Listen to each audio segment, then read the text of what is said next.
Welcome to HR9 news. నాకు ఒక చిన్న క్వశ్చన్ సార్. పెద్ద క్వశ్చన్ అడుగమ్మా. సార్ ఓపుకుంటే పెద్ద క్వశ్చన్ అడుగు, పర్లేదు. తప్పకుండా సార్.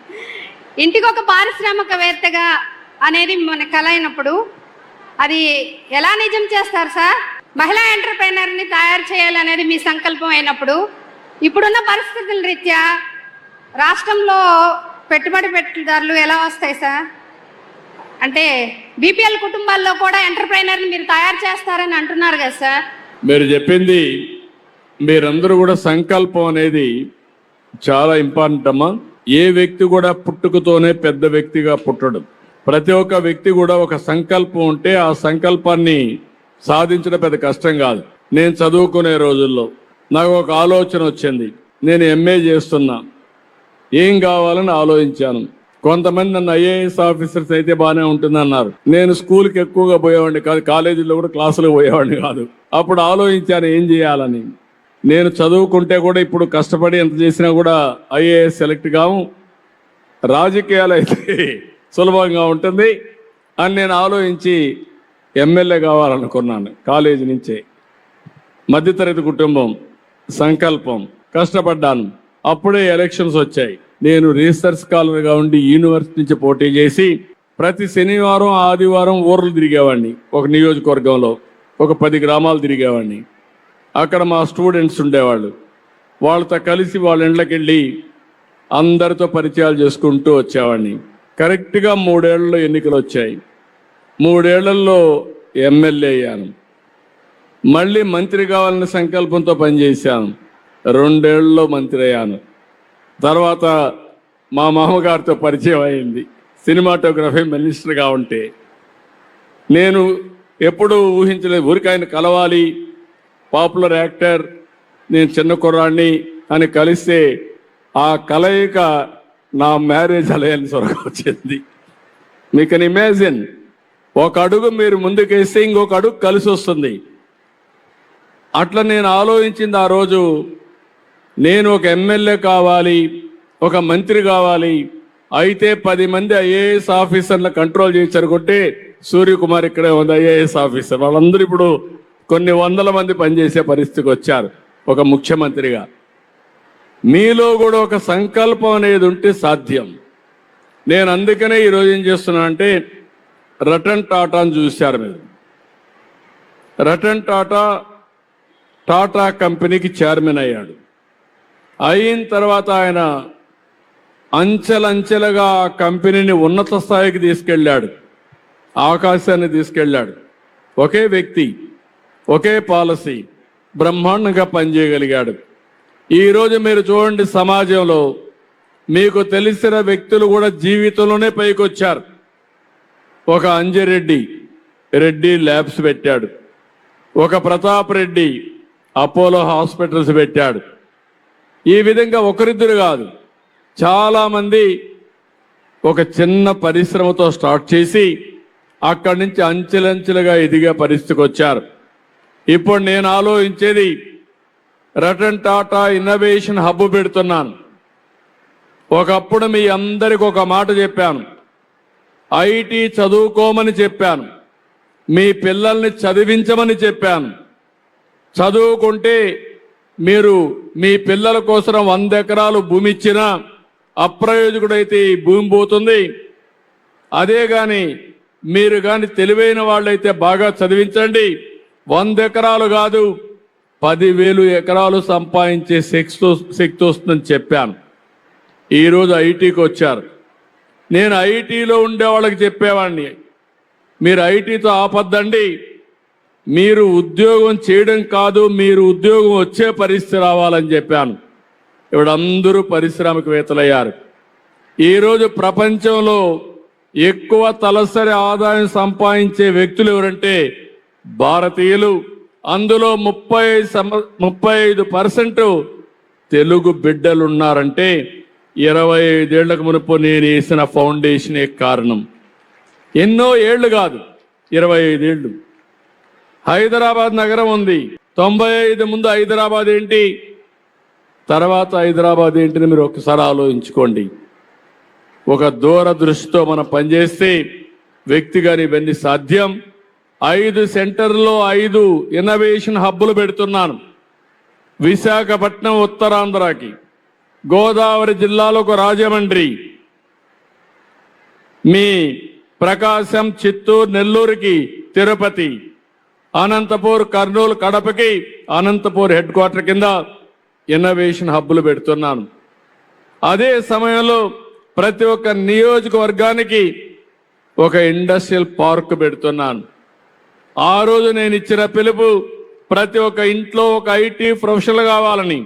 ఈ రోజు నేను ఇచ్చే పిలుపు ప్రతి ఒక్క కుటుంబంలో ఒక ఆంట్రప్రెన్యూర్ రావాలని, ఒక పారిశ్రామికవేత్త కావాలని. అది చిన్న బిజినెస్ కావచ్చు, పెద్ద బిజినెస్ కావచ్చు. ప్రారంభించేది చిన్న బిజినెస్తో కూడా ప్రారంభించాలి. అబ్దుల్ కలాం గారు ఉన్నారు, ఆయనే రాశాడు, ఆయనే చెప్పాడు. చిన్నప్పుడు తినడానికి కూడా తిండి లేకుండా ఉంటే కష్టపడి చదువుకున్నాడు. స్కూలుకు పోయేటప్పుడు గొడుగు లేకపోతే చెప్పులు తీసుకొని తల మీద పెట్టుకొని పైన పెట్టుకొని తల ఎండకుండా వానకు తడవకుండా పెట్టుకొని తిరిగాడు. అలాంటి వ్యక్తి భారత రత్న అవార్డు రావడమే కాదు, దేశ ముద్దు బిడ్డగా భారతదేశ రాష్ట్రపతి అయ్యాడంటే అది మనుషులకు ఉండే శక్తి, సామర్థ్యాలని చెప్పి మీకు తెలియజేస్తున్నా. గాంధీజీ, ఒక ఎన్టీఆర్, ఈరోజు నరేంద్ర మోడీ గారు, లేకపోతే ఎవరినన్నా తీసుకోండి మీరు జీవితంలో, అందరూ చిన్నవాళ్ళే. అందుకే మీలో నేను ఆలోచిస్తున్నా, ఒక పక్క ఆంటర్‌ప్రెన్యూర్ని ప్రమోట్ చేస్తూనే ఇంకో పక్క ప్రతి ఒక్క ఇంట్లో కూడా ఒక ఏఐ అంటే ఆర్టిఫిషియల్ ఇంటెలిజెన్స్. ఒకప్పుడు ఐటీ అన్నాను 95లో, 2025లో ఏఐ అంటున్నాను, ఆర్టిఫిషియల్ ఇంటెలిజెన్స్ అంటున్నా.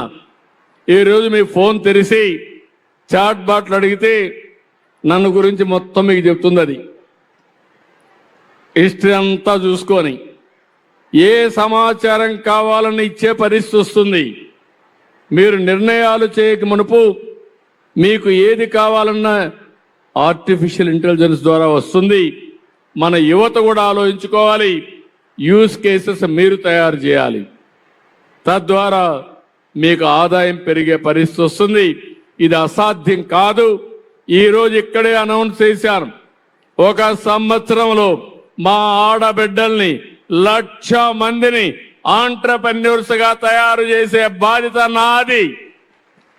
దీనికి ఒక యాక్షన్ ప్లాన్ కూడా ఇచ్చాం, అది కూడా అమలు చేస్తాం. నెలవారీగా సమీక్ష చేస్తాం.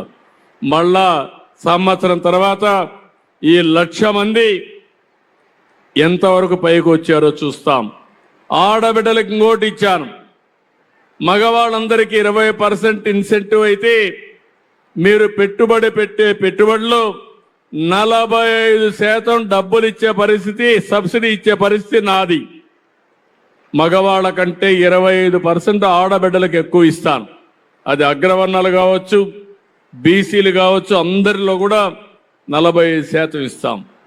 మీరు పైకి రావడానికి ఇవన్నీ ఆలోచిస్తున్నా, మార్కెట్ ఏర్పాటు చేస్తా, నైపుణ్యం నేర్పిస్తా. ఇంకొక విషయం కూడా మిమ్మల్ని అందరినీ కోరుతున్నాం, ఆఫ్లైన్ ఆన్లైన్ శిక్షణ కార్యక్రమాలు. జీవితం అనేది అనునిత్యం నేర్చుకోవాలి. నాకు అనుభవం ఉంది, 15 ఏళ్ళు సీఎంని, 45 ఏళ్ళు ఎమ్మెల్యేని. అన్నీ నాకు తెలిసనే గర్వం నాకుంటే అక్కడి నుంచే పతనం ప్రారంభం అవుతుంది. ఈరోజు ఇక్కడికి వచ్చాను, మీతో మాట్లాడాను, కొత్త విషయాలు నేర్చుకున్నాను, ముఖ్యమంత్రిగా అమలు చేస్తా. అది నా ప్రవర్తన. ఎందుకంటే లెర్నింగ్ అనేది, నేర్చుకోవడం అనేది జీవితాంతం చేయవలసిన పనిది. ఏ స్థాయిలోనే ఉండండి, మీరు అది నేర్చుకోవాల్సింది. నేర్చుకున్నది మీ జీవితంలో అమలు చేయాల్సింది. తద్వారా మీరు అనుకున్న పని ఇంకా బాగా చేసే పరిస్థితి వస్తుంది. రెండో విషయం కూడా మీకు చెప్తున్నా, నేర్చుకోవడం కూడా 2 ఉన్నాయి. ఒకటి ఫిజికల్గా వచ్చి నేర్చుకోవడం, రెండోది వర్చువల్గా నేర్చుకోవడం. దానికి స్పెషల్ కోర్సెస్ ఉన్నాయి.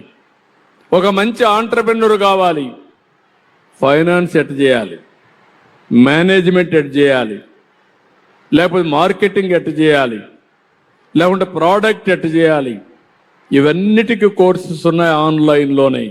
అవి మీరు నేర్చుకోండి, ఒక గంట కూర్చోండి. అవి కూడా ఈరోజు ఒక MOU చేశాం, కాన్స్టిట్యున్సీ వారిగా సెంటర్స్ పెడతాం, మీకు నేర్పిస్తాం.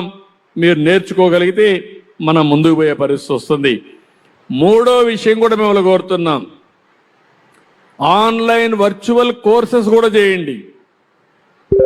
MA టెక్నాలజీ ఇవన్నీ కూడా ఆన్లైన్ కోర్సెస్ వచ్చేసాయి. దానివల్ల మీకు డిగ్రీ కూడా వస్తుంది. డిగ్రీ వస్తే మీకు గౌరవం పెరుగుతుంది. ఈరోజు మీరు యూనివర్సిటీకే పోయి MA చేయక్కర్లా, ఇంట్లో కూర్చొని MA చేయొచ్చు. రెండోది, చిన్నప్పుడే చదువుకోకర్లా, పెద్దయినా కూడా చదువుకోవచ్చు. చాలా మంది నేను చూశాను, పెళ్ళయిన తర్వాత 4-5 డిగ్రీలు చేసిన ఆడబిడ్డలు చూశాను. ఇది నిరంతరం మీరు చేయాల్సిన కార్యక్రమం. దీనివల్ల చాలా లాభాలు వస్తాయి. ఈ మధ్య నేను వాట్సాప్ గవర్నెన్స్ తీసుకొచ్చాను. ఐడియా ఉందా మీకు? వాట్సాప్ గవర్నెన్స్ ఐడియా ఉండదు, చేలిపైకి ఎత్తండి. ఇంకా చాలా మందికి తెలియదు. ఒకప్పుడు మీరు ఏ పనున్నా MRO దగ్గరికి పోయేవాళ్ళు, లేకుంటే ఆఫీసుకు పోయేవాళ్ళు. ఇప్పుడు ఎక్కడికి పోయే పని లేదు. మీ ఫోన్ తీసుకొని వాట్సాప్ తీసుకొని అందులో ఒక నెంబర్ పెట్టాం, ఆ నెంబర్ కొట్టి హాయ్ అంటే నీకేం కావాలని అడుగుతుంది. ఏ పని కావాలన్నా ఆ పని చెప్తే చేసి మళ్ళా మీకు చెప్తుంది. మీరు దేవుడి దగ్గరికి పోవాలి, రిజర్వేషన్ కావాలి, లేకుంటే అర్చనలు చేయాలి, రిజర్వేషన్లు కావాలి, ఆర్టీసీ బస్సు కావాలి, అన్నీ కూడా పనులు అయిపోతాయి. మీ పిల్లలకు ఒకసారి బర్త్ సర్టిఫికేట్ కానీ, మీకు డెత్ సర్టిఫికేట్ కానీ, నేటివిటీ కానీ, ఇలాంటివన్నీ కూడా 200 సర్వీసులు ఆన్లైన్లో పెట్టాం. రాబోయే రోజుల్లో 1000 సర్వీసులు పెడుతున్నాం. తద్వారా మీరు ఎవ్వరి దగ్గర పోకుండా మీ చేతిలో మీ ప్రభుత్వం ఉంటుంది. హాయ్ అంటే నేను పలకతా, మీ పని అంతా చేసి మళ్ళీ మీకు సమాధానం చెప్తానని చెప్పి కూడా నేను మీకు తెలియజేస్తున్నా.